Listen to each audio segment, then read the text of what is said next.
Amravati sex स्कॅन्डलमध्ये नवनवीन खुलासे समोर येत आहेत। आरोपी अयान अहमद हा मुलींना अमरावतीच्या वेगवेगळ्या कॅफेमध्ये घेऊन जात असल्याचं आता तपासामध्ये समोर आलंय।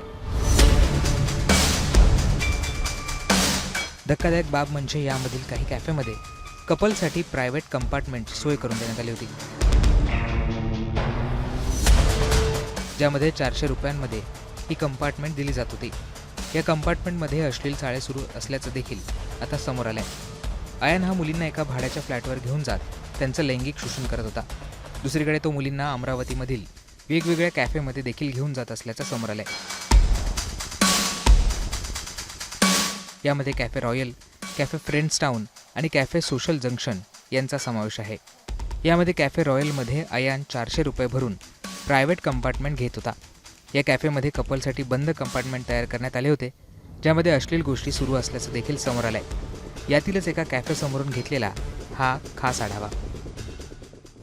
अयानची जे संपूर्ण चौकशी सुरू आहे, अयान कुठे कुठे गेला होता, कोणत्या कॅफेमध्ये गेला होता, त्या अमरावतीच्या एक आणि अचलपूरच्या 2 आणि एक वज्र डॅम या ठिकाणी। त्यातला एक कॅफे जो आहे तो फ्रेंच टाउन कॅफे आहे, जो अचलपूर रोडवर आहे। आणि याच कॅफेमध्ये अयाननी जे आहे आपल्या गर्लफ्रेंड्स या ठिकाणी आणल्या होत्या।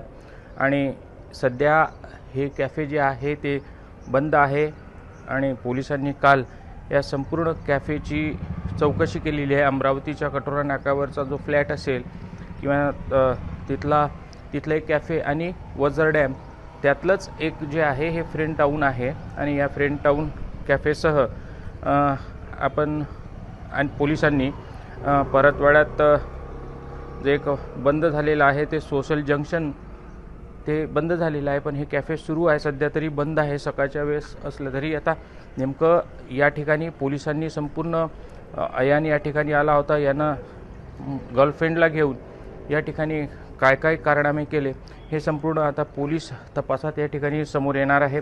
एकंदरीतच अयानच्या नवीन ज्या गोष्टी आहेत हे गेल्या काही महिन्यांपासून वर्षांपासून त्यांनी मुलींसोबत जो लैंगिक अत्याचार केलेला आहे त्या संपूर्ण प्रकरणात आता पोलीस जे आहे आणि पोलिसांकडून रोज नवीन या ठिकाणी खुलासे होतात। नेमकं आता यावर पोलीस काय कारवाई करतं ही येणारी वेळ सांगेल। धनंजय साबळे, मुंबई तक, परतवाडा, अमरावती।